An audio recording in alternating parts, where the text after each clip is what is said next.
भेड़िया ताबीज वाला। मुझे मेरी इंजीनियरिंग खत्म किए 10 साल हो गए और आज मैं एक एमएनसी में अच्छी जॉब करता हूँ। पर बीते 10 साल में मेरी कोई भी एक रात ऐसी नहीं बीती जब मैंने उस हादसे को याद न किया हो। आज भी उस हादसे को याद कर मेरी रूह कांप जाती है। कितनी बार तो मैं आधी रात को उठ के बैठ जाता हूँ, खुद को याद दिलाता हूँ कि उस हादसे को बीते कई साल हो गए हैं। यह बात उन दिनों की है जब मैं दिल्ली के कॉलेज में अपनी इंजीनियरिंग की पढ़ाई कर रहा था। तब मेरी मुलाकात अमन और विनोद से हुई। हम तीनों की अच्छी जमने लगी थी। हम एक साथ रहते। इस तरह 3 साल कब गुजर गए किसी को पता नहीं चला। फिर एक दिन अमन मेरे पास भागता हुआ आया। अमन, देव, तुझे पता है हमारे बगल वाले कमरे में एक पढ़ाकू लड़का है। मैं तो कह रहा हूँ उसे लपेट लेते हैं। किस्मत से पास हो गए तो सबकी अच्छी नौकरी लग जाएगी। विनोद, हाँ देव, अमन बिल्कुल सही कह रहा है। वैसे भी तुम दोनों तो किसी तरह पास हो जाते हो, लेकिन मेरी इस मोटी बुद्धि में जल्दी से कोई बात घुसती नहीं। प्लीज ना देव, एक बार पढ़कर देख लेते हैं। नहीं अच्छा तो फिर दोबारा नहीं जाएंगे हम। अमन और विनोद की बात सुन मैं भी एक पल को सोच में पड़ गया। दोस्तों की जिद के आगे मेरी एक न चली और अगले ही पर हम उस लड़के के कमरे के बाहर खड़े थे। अमन दरवाजा खटखटाते हुए, अरे कोई अंदर है, दरवाजा खोल। विनोद, सुना नहीं क्या? हमें पता है तू अंदर ही है, दरवाजा खोल। अमन और विनोद ने दरवाजा पीटते हुए कहा, पर दरवाजा नहीं खुला। तभी मेरे मन में आया कि क्यों ना मैं एक बार खिड़की से अंदर देखूं और पता लगाऊं कि आखिर अंदर चल क्या रहा है। उसे देख मेरे पैरों तले जमीन खिसक गई। देव, अमन, विनोद, जल्दी आओ, ये देखो ये लड़का तो फांसी लगा रहा है, मैंने चीखते हुए दोनों से कहा। अमन और विनोद भी मेरी चीख सुनकर मेरे पास आ गए। उन्होंने भी वही देखा जो मैं देख रहा था। अमन, विज्ञान, तुम ये क्या कर रहे हो? उसका नाम विज्ञान ही था। अब बस से नीचे उतरो अभी। विनोद, हाँ विज्ञान, जल्दी से नीचे आ जाओ वरना मैं शोर मचाकर सबको बुला लूंगा। फिर ये लोग तुम्हें इस कॉलेज से निकाल देंगे, इसलिए हमारी बात मानो, हम तुम्हारी मदद के लिए आए हैं। देव, विज्ञान, नीचे आ जाओ दोस्त। हम तीनों को खिड़की से चीखता देख विज्ञान भी रुक गया। उसे पता चल चुका था कि उसकी आत्महत्या की कोशिश नाकामयाब हो चुकी है। फिर ना चाहते हुए भी विज्ञान को अपने कमरे का दरवाजा खोलना पड़ा। हम लोग बैठकर उसे समझाने वाले थे कि वो जो करने जा रहा था वो सिर्फ एक बेवकूफी थी। पर जब हम कमरे के अंदर गए, विज्ञान कुछ बदला बदला सा नजर आ रहा था। वो ऐसे बर्ताव कर रहा था जैसे अभी कुछ हुआ ही ना हो। विज्ञान, ये क्या मजाक कर रहे हो तुम लोग? मैं और आत्महत्या, ये मुमकिन ही नहीं है। मैं तो दूसरों को मारता हूँ, फिर मैं खुद को क्यों मारूंगा? हम विज्ञान को यकीन दिलाने की बहुत कोशिश करने लगे, पर उसने हमारी बात नहीं सुनी। तभी विनोद ने विज्ञान के गले में कुछ अजीब सा देखा।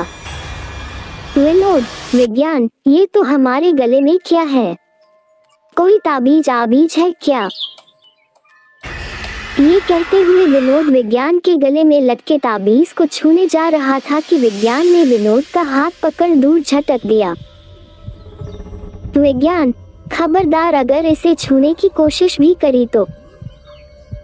ये मेरी माँ की आखिरी निशानी है, जो उनके जाने के बाद एक राक्षस से मेरी रक्षा करती है। इसीलिए इसे कभी छेड़ने की कोशिश मत करना।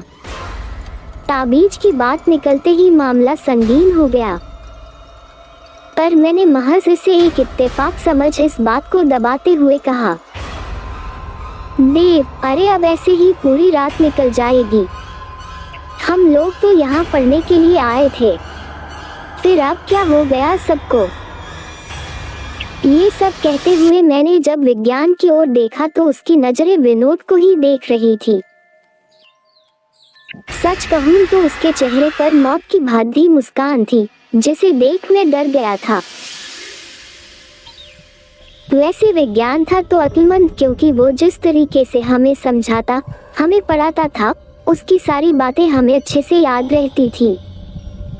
देव, वाह विज्ञान, तुम सच में कमाल के हो। तुम्हारे बारे में जो सुना था सब कुछ सच था। विनोद भाई, तू ऐसे ही एग्जाम से एक रात पहले हम सबको पढ़ा दिया कर। हम एक रात में टॉप कर जाएंगे। हम और विनोद विज्ञान से बड़े खुश थे, पर मुझे अब विज्ञान पर शक होने लगा था। विज्ञान से पढ़ने के बाद हम सब अच्छे नंबरों से पास हो गए, पर अब बहुत कुछ बदल चुका था। विनोद ज्यादातर विज्ञान के साथ रहने लगा था, और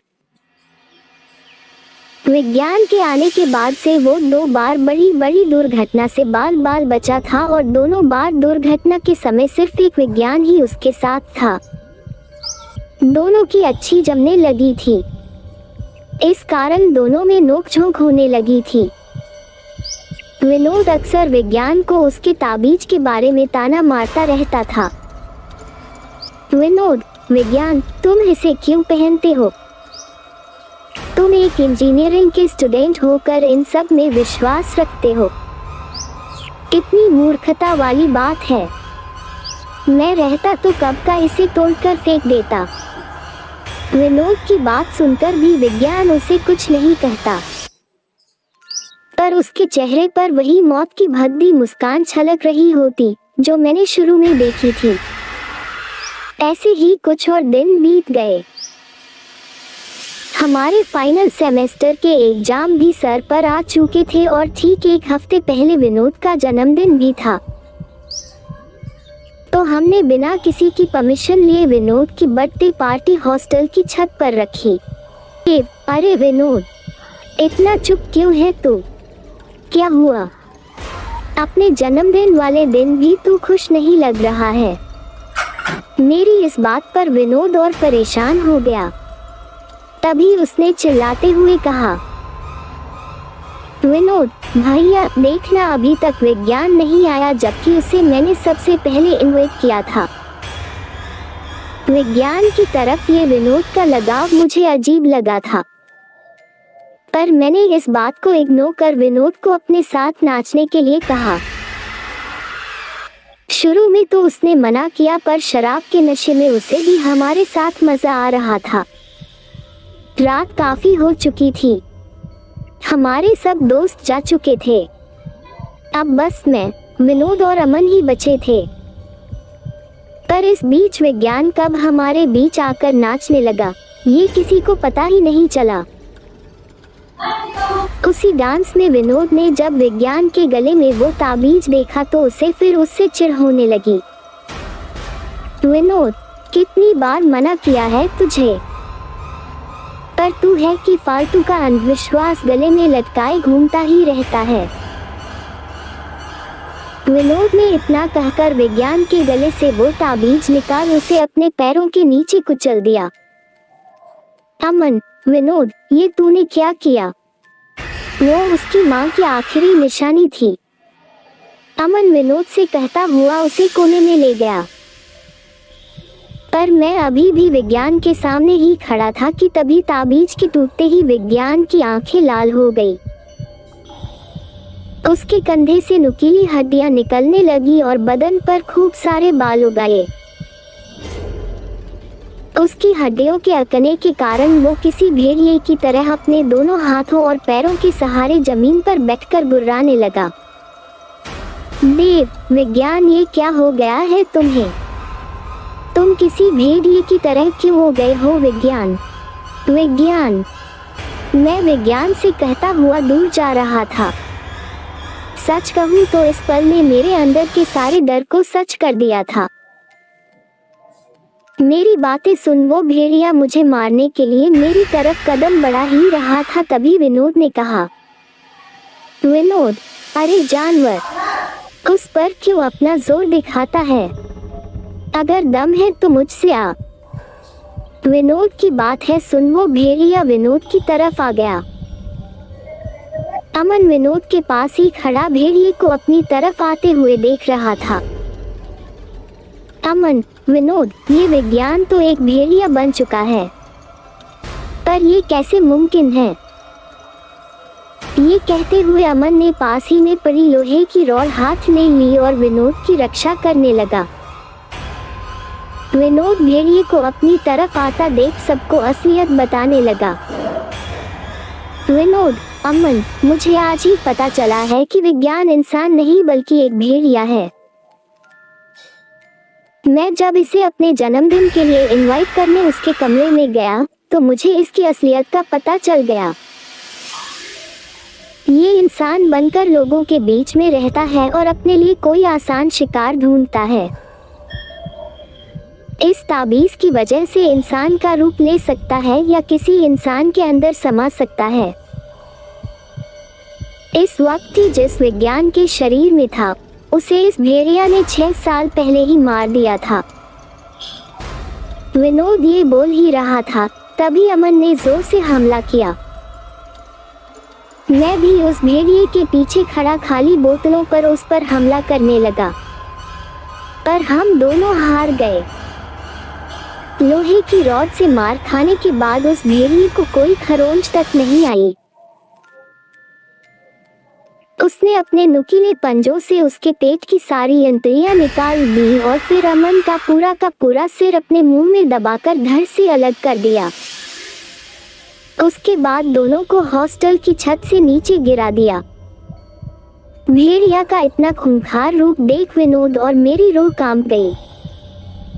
मैंने तुरंत विनोद से चीखते हुए कहा, देव, विनोद, भाग वहां से, वरना ये तेरा भी वही हाल करेगा जो इसने अमन का किया है। मैं विनोद से कह ही रहा था कि इतने में विनोद अपनी हिम्मत बांध खड़ा हो गया।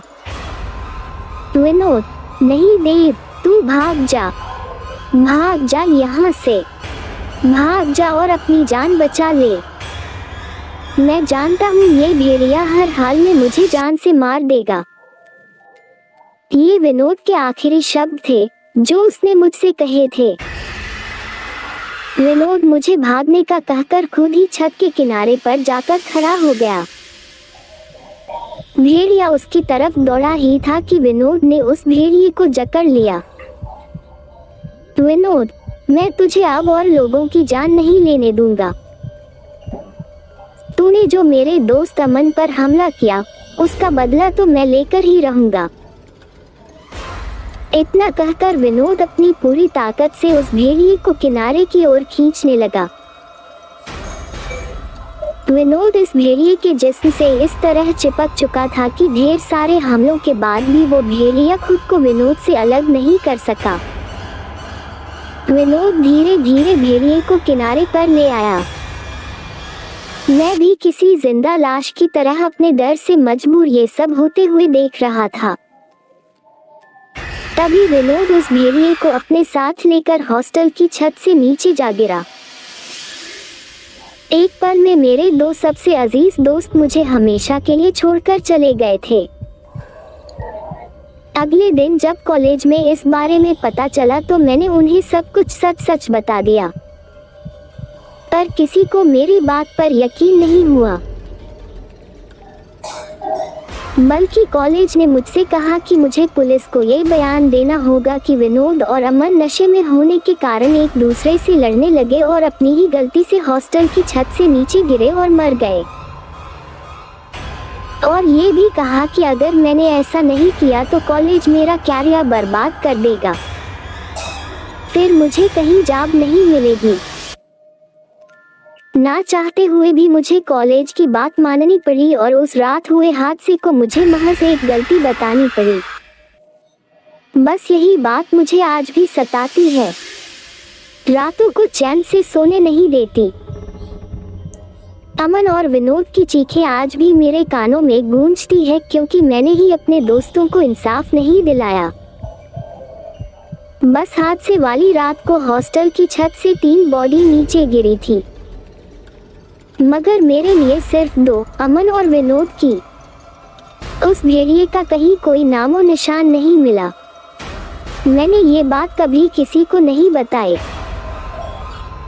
उस रात उस भेड़िए के ताबीज के टुकड़े मैंने अपने पास रख लिए और आज मैं उस ताबीज को पूरी तरह जोड़ भी चुका हूँ,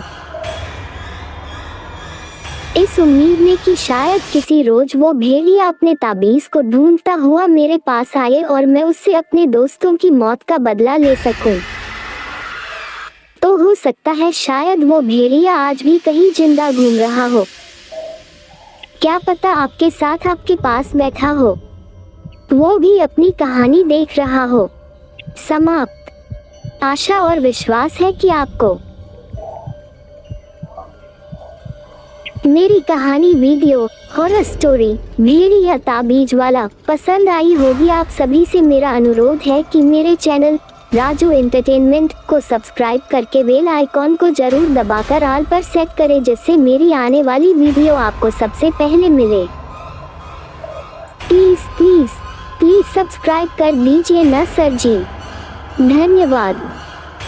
चैनल सब्सक्राइब करें और मेरे हर अपडेट आपको मिले, इसके लिए बेल आइकन जरूर दबाइएगा। आप सभी को मेरी ढेर सारी शुभकामनाएं।